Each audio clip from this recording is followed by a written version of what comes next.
నీ మాటలు మమ్మలను బ్రతికించే,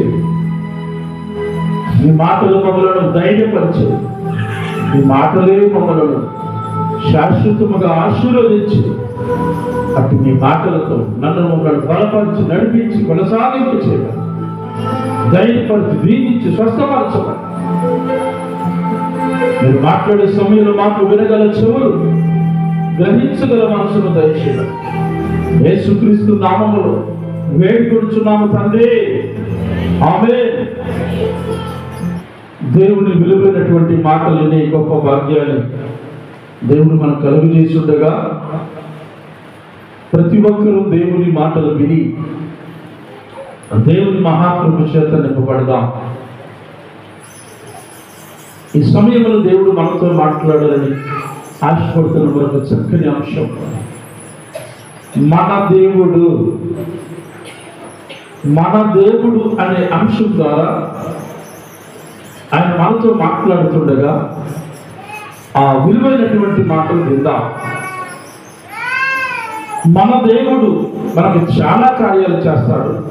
అయితే ఆయన చేసే కొన్ని కార్యాలు ఈరోజు నేర్చుకుందాం. ఎందుకంటే సమయము చాలా విలువైనది. తర్వాత ఒకేసారి మనం ఏది కూడా నేర్చుకున్నా అవి మనం జీవించుకోలేదు. కాబట్టి దేవుడే మనతో మాట్లాడుతూ కొన్ని మాటల ద్వారా దేవుడు మనం ధైర్యపరుస్తుండగా మన దేవుడు అనే అంశంలో ఆయన చేసిన కార్యాలు, లేక చేసే కార్యాలు ఈరోజు నేర్చుకోబోతున్నాం. మన దేవుడు మొదటగా ఏం చేస్తాడంటే మన పాపములు క్షమిస్తాడు. మొదటి మాట,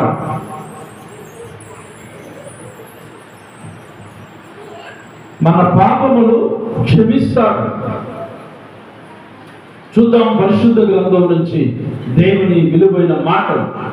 103వ కీర్తన 12వ వచనం. 103వ కీర్తన 12వ వచనం. పరమటికి తూర్పు ఎంత దూరమో ఆయన మన అతిక్రమములను మనకు అంత దూరపరిచి ఉన్నాడు. చాలండి. రాయబడినటువంటి మాటలో గమనించినట్లయితే పడమటికి తూర్పు ఎంతో దూరం. ఇక్కడ మాట్లాడుతూ ఆయన మన అతిక్రమములను అంత దూరపరుస్తాడు. అంటే క్షమించే దేవుడు ఆయన. మన పాపములు క్షమించి ఎన్నడూ జ్ఞాపకం చేసుకోవడం. ఇంకొక మాట చెప్పునా, తూర్పు పడమర రెండు కలవు. ఎందుకు? దాని దిక్కు వేరు, దాని స్థితిగతులు వేరు, ఎన్నడూ కలవు. అదేవిధంగా దేవుడట మన పాపములు క్షమిస్తాడట. ఎట్లా తెలుసా? తూర్పుకి పడమరకి ఎంత దూరమో ఆయన మన అతిక్రమములు, పాపాలకి మించిన అతిక్రమాలు అంత దూరపరిచి ఉన్నాడట. గట్టి ఎన్నడూ జ్ఞాపకం చేసుకోడు. ఎందుకంటే ఆయన మనల్ని అంతగా ప్రేమిస్తున్నాడు. కాబట్టి ఆయన ఏం చేస్తారంటే వాటిని జ్ఞాపకం చేసుకోడు. ఎన్నడూ జ్ఞాపకం చేసుకోడు. కానీ మనం ఏం చేస్తాం? గుర్తుంచినప్పుడల్లా జ్ఞాపకం చేసుకుంటాం. మనకు ఎవరైనా నష్టం జరిగిస్తే, కష్టం తెచ్చిపెడితే, బాధ తెచ్చిపెడితే, కొంతమంది నిద్రలో కూడా కలవరిచ్చే బ్యాచ్ ఉంది. నిద్రలో కూడా నిద్ర పట్టదు వాళ్ళకి. చాలా మంది నన్ను ఆయన అట్టన్నాడు, ఆ అట్టన్నది అని కలవరిస్తారు నిద్రలో. కానీ మన దేవుడట మన పాపాలని క్షమించిన తర్వాత అస్సలు జ్ఞాపకం చేసుకోడట. పడమటికి తూర్పు ఎంత దూరమో అంత దూరం వాటిని దూరపరిచి ఆయన మనల్ని ప్రేమిస్తూ ఆదరిస్తూ ఉండేటువంటి దేవుడు. ఎందుకంటే కింద వచ్చంలో మాట్లాడుతున్నాడు. 11వ వచనం చదవండి. తండ్రి తన కుమారుల ఎడ్ల జాలి పడినట్లు యెహోవా తన యందు భయభక్తి గల వారి ఎడ్ల జాలి పడును. రాయబడుతూ తండ్రి తన కుమారుల ఎడల జాలి పడినట్లు. ఏ తండ్రి కూడా తన కొడుకు తప్పు చేస్తే, పొరపాటు చేస్తే క్షమించమని అడిగితే ఆ తండ్రి ఖచ్చితంగా జాలి పడతాడు. ఎందుకంటే నా కొడుకు కదా, పోనీలే,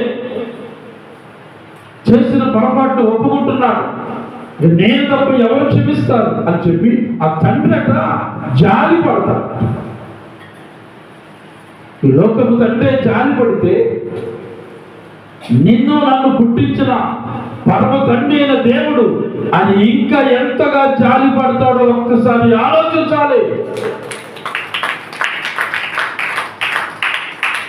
అది ఎవరి పట్లట కింద రాశాడు, యెహోవా తన యందు భయభక్తులు గలవారి ఎడల.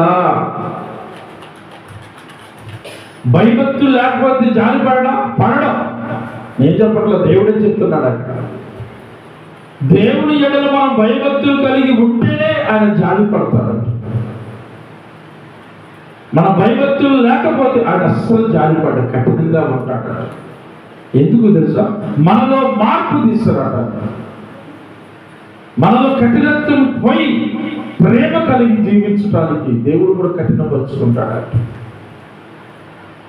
అయితే ఎప్పుడైతే మనం దేవుని యందు భయభక్తులు కలిగి జీవిస్తామో ఆయన మన ఎడల జాలి పడతాడు.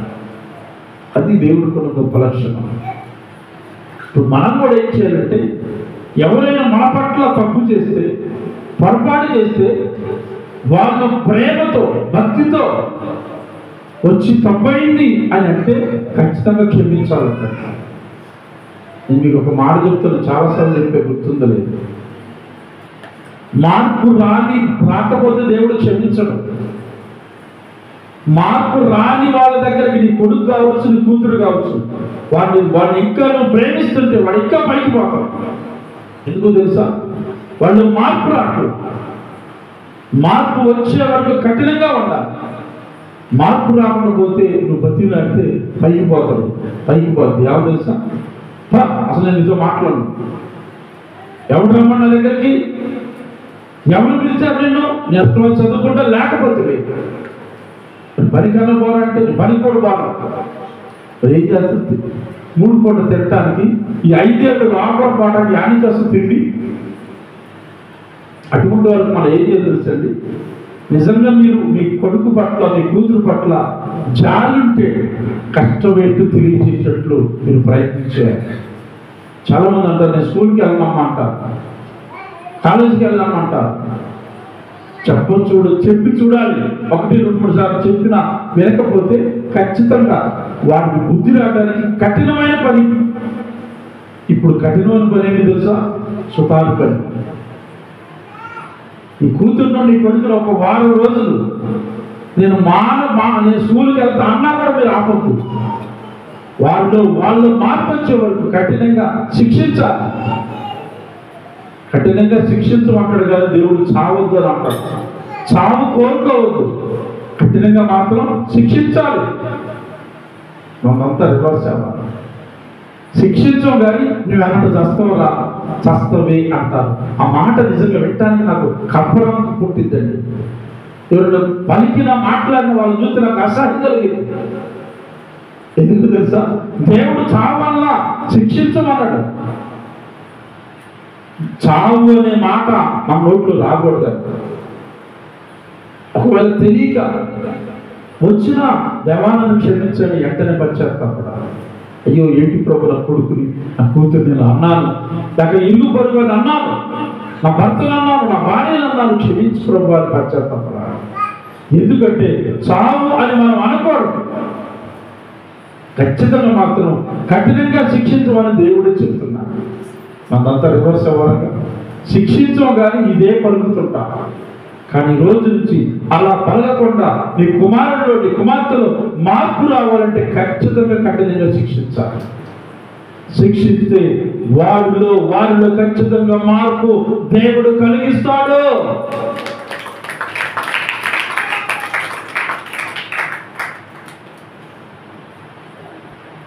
ఇక్కడ దేవుడు చెప్పే మరొక అద్భుతమైనటువంటి మాట, యెహోవా యందు భయభక్తులు గలవారి ఎడల దేవుడు జాలి పడతాడు. రెండో మాట జాగ్రత్తగా వినండి. మొదటి మాట పాపములు క్షమించే దేవుడు. మన దేవుడు పాపములు క్షమించే దేవుడు. రెండోది మనలను బ్రతికించే దేవుడు. పాపములు క్షమించడం మాత్రమే కాదు, మనలను బ్రతికించే దేవుడు. చూద్దాం పరిశుద్ధ గ్రంథం నుంచి. అదే కీర్తన గ్రంథం 119వ అధ్యాయం 50వ వచనం. 119, 50వ వచనం చదవండి. నీ వాక్యము నన్ను బ్రతికించి ఉన్నది, నా బాధలో ఇదే నాకు నెమ్మది కలిగించుతున్నది. చాలండి. ఇంతకు వాక్యం అంటే ఎవరు? దేవుడు.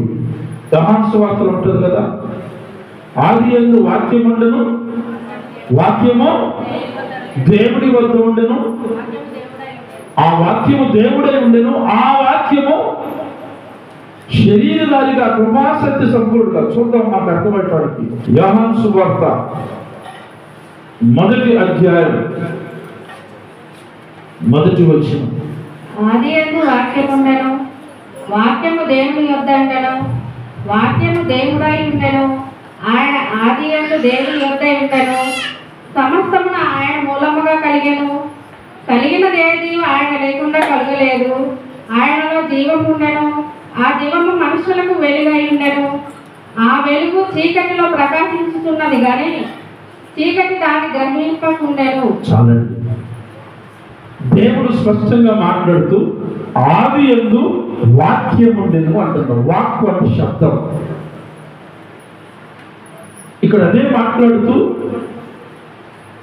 119వ కీర్తన 50వ వచనంలో మాట్లాడుతూ నీ వాక్యము నన్ను బ్రతికించెను. అంటే దేవుడు మనల్ని బ్రతికించే దేవుడు. ఎక్కడ ఏ పరిస్థితుల్లోనట? నా బాధలో ఇదే నాకు నెమ్మది కలిగించున్నది అనగా ఆయనే నాకు నెమ్మది కలిగిస్తాడు. దేవుడే మనకి నెమ్మది ఎప్పుడంటే బాధలోనండి. చాలా మందిని ప్రశ్నిస్తే ఏంటంటే అంత నీరసం ఉన్నారంటే ఏం చెప్పానయ్యా, ఎన్ని బాధలు ఉన్నాయి అనుకున్నారు? గంపెడన్ని బాధలు, పెద్ద కొండంత బాధ. ఏం భరించమంటావు? ఏం చెప్పమంటావు? ఉన్నాయని చెప్పు. ఎవరికి చెప్పాలి? అర్థం చేసుకొని ఆ సమస్య నుంచి తప్పించి ప్రార్థన చేసే ఆత్మీయులకు చెప్పాలి. అలా కాకుండా ఎవరు పడితే వాళ్ళు చెప్పామనుకోండి, వాళ్ళకి ఏమో అవసరం లేదు, పక్క వేస్తారు ఊరంతా. వాళ్ళకి అప్పులైనవి అంట, వాళ్ళ అబ్బాయి అట్ట అంట, వాళ్ళ అమ్మాయి ఎట్టంట, వాళ్ళ పరిస్థితి అంటారు, వాళ్ళు చేసి పెడతారు. దయచేసి దేవుడి యొక్క సన్నిధిలో జాగ్రత్తగా ఉండాలి. ఎవరికి చెప్పాలంటే ఆత్మీయులకు చెప్పాలి. బాధలు ఉంటే బాధలు అర్థం చేసుకున్న వాళ్ళకి చెప్పాలి. ఎవరు పడితే వాళ్ళు చెప్తే నీ గుట్టు పరుల గుట్టు బయట పెడతారట చాలా మంది. అలా చెప్పకూడదు. ఎవరైనా ఏంటని ఈ మధ్య బాగా ఎక్కువని అన్నారనుకోండి, నాకేముంది, నాకు దేవుని వల్ల అన్నీ బాగానే ఉన్నాయి. అయినా సమస్య లేని వాళ్ళు ఎవరున్నారు? కష్టం లేని వాళ్ళు ఎవరున్నారు? అప్పులు లేని వాళ్ళు ఎవరున్నారు? నాకు చిన్న కాస్త ఉన్నాయి. అయినా నన్ను బ్రతికించే నా దేవుడు తీరుస్తాడు, నడిపిస్తాడు అని చెప్పి వాళ్ళు నోరు మూపించారు. అలా కాకపోతే ఊరంతా చెప్పి నేను నా పరువు తీసి అవమానపరిచేటువంటి ప్రజలు లేకపోలేదు. అందుకని దేవుడు చెప్పే మాట, నా బాధలో ఇదే నాకు నెమ్మది కలిగించున్నది అని చక్కగా తన భక్తుల ద్వారా దేవుడు మనతో మాట్లాడుతున్నాడు. అంటే దేవుడు మనల్ని బ్రతికించే దేవుడు. మూడో మాట చూద్దాం పరిశుద్ధ గ్రంథం నుంచి. మరొక మాట, మూడో మాట ఏంటంటే ఆయన మనలను బలపరిచే దేవుడు. ఫిలిప్పీయులకు రాసిన పత్రిక 4వ అధ్యాయం 11వ వచనం.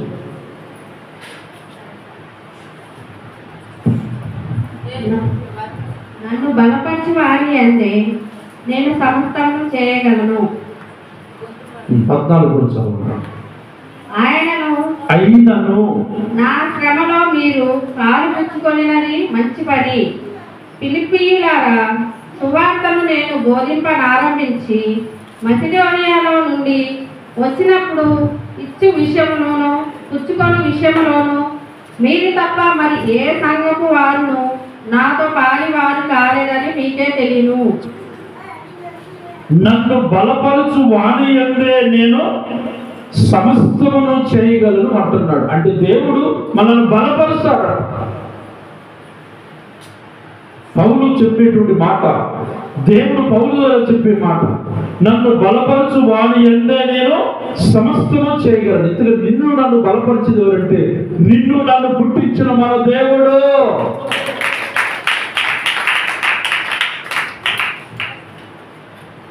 అయినను నా శ్రమలో మీరు పాలు పుచ్చుకొనినది మంచి పని. పౌలుకి ఎన్నో శ్రమలు వచ్చాయట, కష్టాలు వచ్చాయి. ఒక మాట చెప్పాలంటే పౌలు వాస్తవంగా సంపన్నుడు, ధనము కలిగినటువంటి గొప్ప ధనవంతుడు. అటువంటి ఆయన ఏం చేశాడంటే దేవుని వాక్యం చెప్పడానికి సమస్తాన్ని కూడా ఛేదించాడట. ఇంకా అంటాడు, పెంటగా ఎంచుకున్నాడట ఈ లోక ధనాన్ని. దేని కొరకు? వాక్యం చెప్పడానికి వచ్చేటప్పుడు. అది పౌలుకు తెలుసు. ఎందుకంటే ఆ ధనమంతా కూడా వదులుకొని వచ్చి పరిచర్య చేస్తున్నాడు. ఈ పరిచర్య చేసినప్పుడు చాలా మంది అంటారని పౌలుకు తెలుసు. ఏమని? మేము పౌలుకు సహాయం చేశాం, పౌలుకి మేము డబ్బులు ఇచ్చాం, అన్నం పెట్టాం, బట్టలు ఇచ్చాం అంటారని తెలుసు. అయినప్పటికీ నా దేవుడి కొరకు నేను చేసే పని, వాళ్ళ మాట నేను పట్టించుకోను అని సిద్ధపడి ఇంకొక గుంపు కూడా ఉన్నారు. ఏంటి తెలుసా? పౌలు చేసేది దేవుడి పని, ఆ దేవుడి పని చేసే సేవకుడికి మేము సపోర్ట్గా ఉంటాం, అది మాకు దీవెన అనే వాళ్ళు ఉన్నారని ఆ ఉద్దేశంతో పౌలు వచ్చాడు. పరిచర్య వస్తే అది అక్కడ మాసిదోనియా అనే ఒక సంఘం పౌలు గట్ట మాటి మాటికి సహాయం చేసేవాళ్ళ. జాగ్రత్తగా వినాలి, అక్కడ రాసిన మాట అదే. నేను 15వ వచనం చదువుతున్నాను. ఈ ఫిలిప్పీ సంఘానికి ఉత్తరం రాస్తూ, ఫిలిప్పీలాగా సువార్తను నేను బోధింపాలనారంభించి మాసిదోనియా నుండి వచ్చినప్పుడు ఇచ్చు విషయంలో పుచ్చుకునే విషయంలో మీరు తప్ప మరి ఏ సంఘపు వారు నాతో పాలువారు కాలేదని మీకే తెలియను. 16వ వచనం, ఏలయనగా తెస్సలోనికలో కూడా మీరు మాటి మాటికి నా అవసరతలు తీర్చుటకు సహాయం చేసి తిరిగి. తెస్సలోనికలో ఉన్నప్పుడట ఏ అవసరం ఉన్నా పౌలుకు సహాయం చేసేవాళ్ళట. తన అవసరతల కొరకు వాళ్ళందరూ కలిసి సమిష్టిగా దేవుడి వాక్యాన్ని మాకు బోధిస్తున్నాడు. కాబట్టి ఆ ప్రయోజనానికి మనం ఆర్థికంగా సహకరించాలనేటువంటి ఉద్దేశంతో దేవుడి మాటలు లోబడిన వారు సహాయం చేశారు. కాబట్టి ఆ మాటలు ఇక్కడ పౌలు అంటున్నాడు, మీరు మాటి మాటికి నాకు సహాయం చేశారు, మీరు చేసిన సహాయానికి తగిన ప్రతిఫలాన్ని దేవుడు మీకు అనుగ్రహించునుగాక. అదేవిధంగా మనం దేవుడి పరిచయం చేసే సహకారం ఇచ్చే ధనం దేవుడు చూస్తున్నాడు. తగిన సమయంలో మీ అందరికీ దేవుడు దీవులతో నింపునుగాక. ఇచ్చే మనసు ఉంటేనండి, చేతులు చాస్తున్నప్పుడు అది ఎట్టి పరిస్థితులు మనం ఆకారపడండి. నిజంగా చెప్తున్నాం. నిన్న ఒక సందర్భంలో ఈ స్వీట్స్ ఉన్నాయి కదా, మీకు అర్థమైందా? మొన్న సహోదరి అడిగింది, ఎన్ని పడతాయండి? నేను అన్న ఒక 40-50 చనిపోతాయి, అది ఎక్కువ తీసుకొస్తాం అని చెప్పేసి అన్నాను. నేను అన్నా సరే మిగిలితే రిటర్న్ తీసుకెళ్ళండి అంటే అన్న మాట ఏంటి తెలుసా? అదేంటయ్యా, మిగిలితే మళ్ళీ దేవుడి మందిరంలో ఇచ్చిన తర్వాత నేను తీసుకెళ్ళడం నా భావన కాదు, మిగిలిన కూడా దేవుడికి ఇచ్చిన తర్వాత అవి దేవునివే. ఎందుకంటే నేను నా దేవుడికి ఇచ్చే గొప్ప భాగ్యంగా ఎంచుతున్నా అని చెప్పి ఆ సహోదరు అన్నప్పుడు నాకు చాలా ఆశ్చర్యం కలిగింది.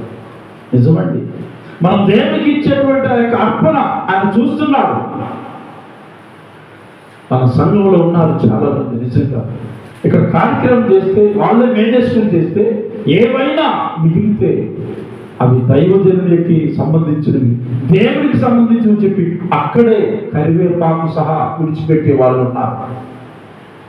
ఒకవేళ ఎవరైనా తెలియక మేము తెచ్చింది అది పక్కన కట్టుకోకపోతే దయచేసి ఆ స్థితి మార్చుకోవాలి. నాకు తెలిసి దాదాపు ఎవరు లేదు.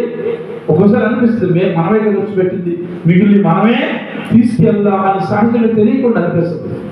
అలా మన మనసు రాకూడదు. ఎందుకంటే ఇక్కడ ఎన్నో అవసరతలు సంఘానికి పరిచర్యకి ఉన్నాయి. ఆ పరిచర్యకు ఖర్చు పెట్టవలసిన బాధ్యత సంఘాన్ని శాపడు. ఇచ్చేటువంటి చేతులండి అవి లెక్క చేయవు.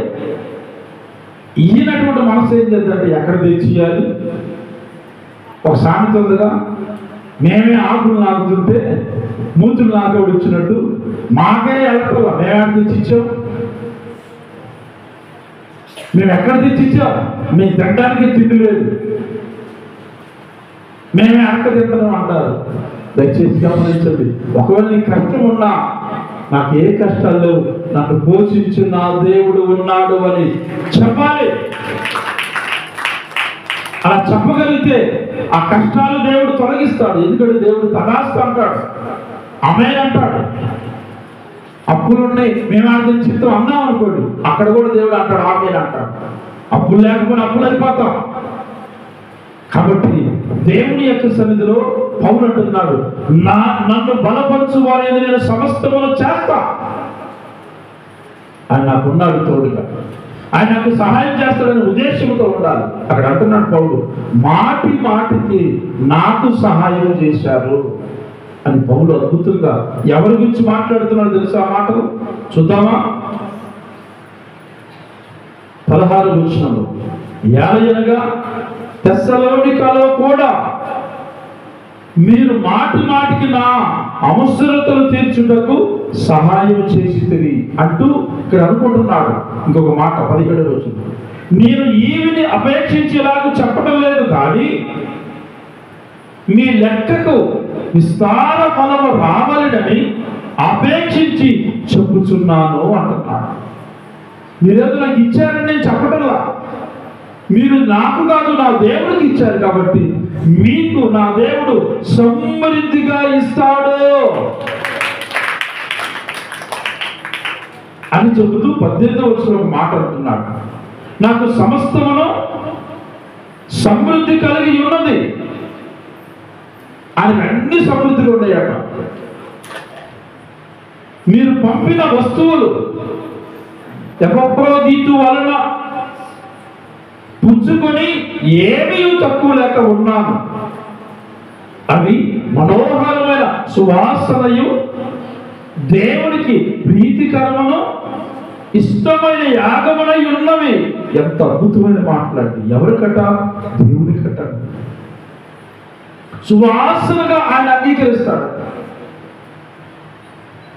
దేవునికి ప్రీతికరముగా ఆయన యాగముగా ఉన్నాయి. మీరు అందరు ఇచ్చినటువంటి, మీరు ఇచ్చినటువంటి కన్నీటితో ఇస్తే, దుఃఖముతో ఇస్తే, బాధతో ఇస్తే మన దేవుడు అక్కడ అంటున్నాడు 19వ వచనంలో, కాగా దేవుడు తన ఐశ్వర్యము చొప్పున క్రీస్తు యేసునందు మహిమలో మీ ప్రతి అవసరమును తీర్చును.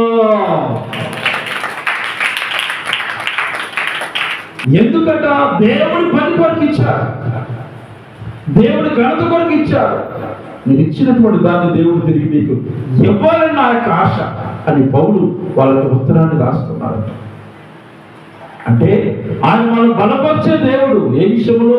అన్ని విషయంలో, ఆర్థికంగా కావచ్చు, ఆరోగ్యపరంగా కావచ్చు, చేసే పరిచర్య విషయంలో కావచ్చు, ఖచ్చితంగా దేవుడు బలపరుస్తాడు. చాలాసార్లు మనం ఏమనుకుంటుంటే నా పరిస్థితి ఏంటి? చాలా మంది ఇదే కదా, నేను ఉన్నవన్నీ వదులుకొని వచ్చాను, అవన్నీ వదులుకొని వచ్చాను, నేను ఎలా బ్రతకాలి? ఆయన మీద ఆధారపడగలిగితే, దేవుడు బలపరుస్తాడని నమ్మితే ఆయన ఖచ్చితంగా సమకూరుస్తాడని. ఈ రోజుల్లో బ్రతకడం ఈజీ అండి. కొంతమంది అంటారు బ్రతకలేక శావ పుస్తకంతో వస్తున్నారు, బ్రతకలేక అనే వారు కూడా లేకపోలేదు. లోకంలో బ్రతకటం చాలా ఈజీ అండి.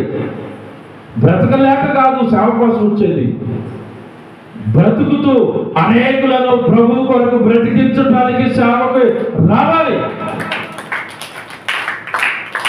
ఇటు వచ్చినటువంటి సేవకులు కూడా హేళనకరంగా మాట్లాడే వాళ్ళు లేకపోలేదు. వాళ్ళు మాట్లాడినా మనం మాత్రం ధైర్యంగా ఉండాలి. ఎప్పుడో ఒక ఆయన మన సేవకర్తలు ప్రారంభించినప్పుడు ఆయన కూడా కొత్తగా దేవుడి మందిరానికి వచ్చి దూరం అయిపోయాడు. తర్వాత మళ్ళీ ఆయన అన్నాడంట, వీళ్ళందరూ బియ్యం కవర్లు తీసిపోతున్నారు ఆయన బతికియటానికి అన్నారు. ఆయన అన్నటువంటి మాటలు ఆయన బ్రతికియటానికి తీసిపోతున్నారు అని చెప్పి అన్నాడు. ఇప్పుడు మీకు ఒక ప్రశ్న అయినా, మీరు తీసుకొచ్చే బియ్యం నేను బ్రతకడానికి తెస్తున్నారా లేక ప్రభు చిత్తములో మీరు తీసుకొస్తున్నారా? దేవుని చిత్తములో తీసుకొస్తున్నారా? ఇది ఇచ్చి 6 నెలలు ఏంటి బియ్యం ఏం బియ్యం? నేను 6 నెలలు కొంతమంది అయితే సంవత్సరం శతదినోత్సవం అంటే సంవత్సరం దాటిన కూడా ఉన్నారు ఇక్కడ. ఎందుకు? ఎక్కడ బియ్యం తీసుకొస్తున్నామా దేవుని సన్నిధికి? ఇప్పుడు ఫ్యాషన్ అయిపోయింది మనకి. ఎక్కడ కవర్లో పట్టుకుని తేవాలి, ఇదివరకే చక్కగా డబ్బాల్లో పట్టుకొని కవర్లో పట్టుకొని నేను ఎక్కడికి వెళ్తున్నా? దేవుని మందిరానికి వెళ్తున్నా కదా తీర్చేవాడు. కవర్లు ఉన్నాయి, ఏది పని చేయట్లా. దేవుడు అడిగేటువంటి మాట జాగ్రత్త. మనం భుజించే ఆహారం ఆ వంట పాత్రలో వేసినప్పుడు ప్రథమముగా తీసి పక్కన పెట్టి వారంలో తీసుకొని రావడం. మనం తిన్నటువంటి ఆహారం దేవుడు దాన్ని ఆరోగ్యకరంగా మారుస్తాడు అని మనకు తెలుసు. కానీ చాలాసార్లు మనం ఆ విషయంలో తప్పిపోతున్నాం. తప్పిపోయిన మనలను తిరిగి దేవుడు సరైన మార్గంలో నిలుపునుగాక. కాబట్టి మన దేవుడు మనం బ్రతికించే దేవుడు. ఏ మాటలు ఏదన్నా మనం పట్టించుకోకుండా అడుగులు ముందుకేస్తూ వెళ్ళాలి. వెళుతున్నాం కాబట్టి ఈ రోజున ఇదిగో ఈ స్థితిలో మనం ఉండగలుగుతున్నాం. దేవుడు మన సంఘానికి పెట్టిన గొప్ప పేరు ఏంటంటే జేజీఎం సంఘం అండి. ఎవరు వచ్చినా లేక పిలిచి మరి పెట్టే అస్తమ కలిగినటువంటి సంఘము, అది మహిమ గల సంఘము, అది దేవుని ప్రేమ గల సంఘం అని ఆ ఘనత దేవుని బట్టి దేవుడు మనకి ఇచ్చాడు. దేన్ని బట్టి మనం అలా పెట్టగలుగుతున్నాం కాబట్టి అది దేవుడికి ఘనత కలుగుతుంది.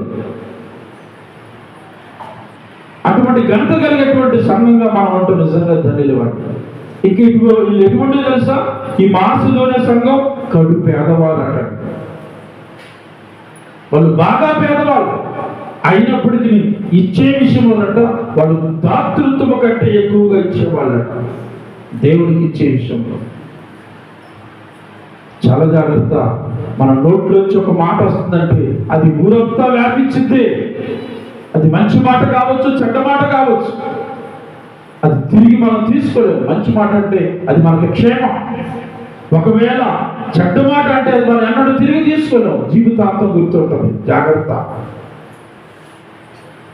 కానీ ఇక్కడ పౌలు అంటున్నటువంటి మాట ఏంటంటే అద్భుతమైనటువంటి మాటలతో మాట్లాడుతున్నాడు.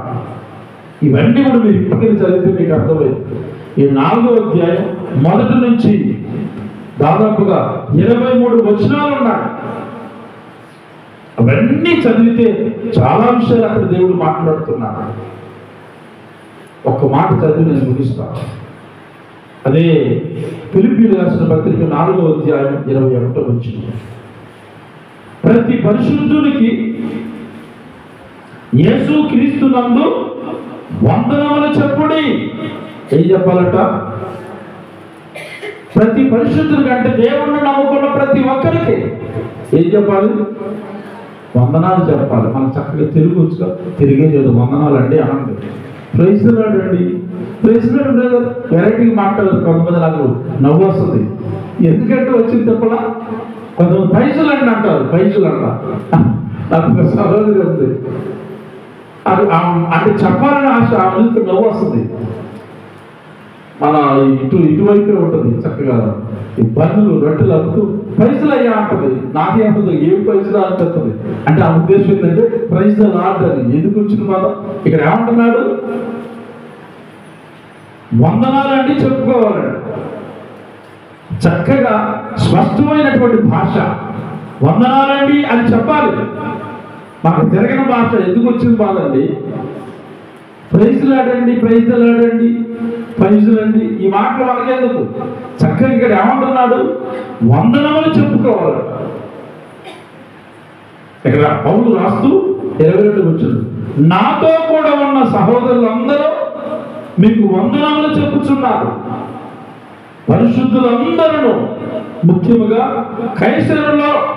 కైసరు ఇంటి వాళ్ళు ఉన్న పరిశుద్ధులను మీకు వందనములు చెప్పుచున్నారు. ప్రభువు యేసు క్రీస్తు కృప మీ ఆత్మలకు తోడై ఉండను గాక. మనందరి ఆత్మలకు తోడై ఉండను గాక. మన గ్రామానికి తోడై ఉండను గాక. మన దేశానికి తోడై ఉండను గాక. మన సంఘ బిడ్డలందరికీ దేవుడి కృప తోడై ఉండను గాక.